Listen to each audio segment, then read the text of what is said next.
പഞ്ചായത്തിലെല്ലാം ചെന്ന് ഞങ്ങൾ വിലയ്ക്ക് അപേക്ഷയൊക്കെ വെച്ച് 100% ഞങ്ങൾക്ക് കിട്ടാൻ ചാൻസ് ഉണ്ട്. പക്ഷെ ഇത് 3 ചെയിനായി പോയോണ്ട് അവർ തരികയില്ല. ഒരു മെയിൻ്റനൻസിന് പോലും തരത്തില്ല.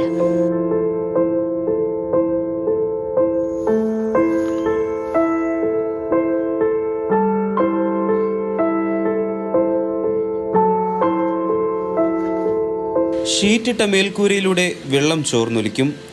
ചേർത്തടയ്ക്കാൻ പറ്റാത്ത വാതിലും വിണ്ടുകേറിയ ഭിത്തിയും. നല്ലൊരു കാറ്റിലോ മഴയിലോ വീട് നിലംപൊത്തും. 3 ചെയിൻ കിഴക്കേ മാട്ടുക്കട്ടയിലെ തങ്കച്ചൻ്റെയും ഭാര്യ സുശീലയുടെയും ജീവിതം ദുരിതത്തിലാണ്.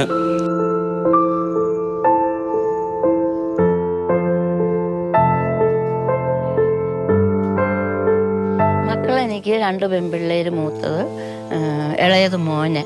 2 പേരെയും കെട്ടിച്ചു വിട്ടെല്ലാം കൂലിപ്പണി ചെയ്ത് ഈ 2 കുഞ്ഞുങ്ങൾ അവർക്കുണ്ട്.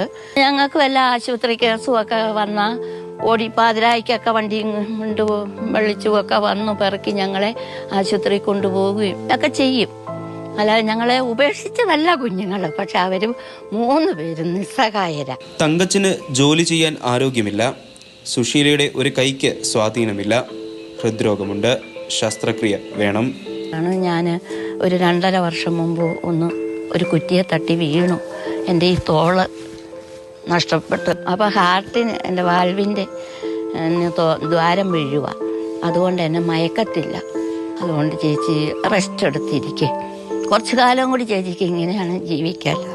ഇടുക്കി ജലവൈദ്യുത പദ്ധതിയിലെ അണക്കെട്ടിന്റെ 10 ചെയിനിൽ 3-ാം ചെയിനിലാണ് ഇവരുടെ വീട്. 1-ാം പിണറായി സർക്കാരിന്റെ കാലത്ത് 7 ചെയിനിൽ ഉൾപ്പെടെ പട്ടയം കൊടുത്തു. ഇവർക്കും പട്ടയം ലഭിക്കുമെന്നായിരുന്നു പ്രതീക്ഷ. 3 ചെയിൻ നിവാസികളുടെ ബുദ്ധിമുട്ടും അവിടെ തുടങ്ങി.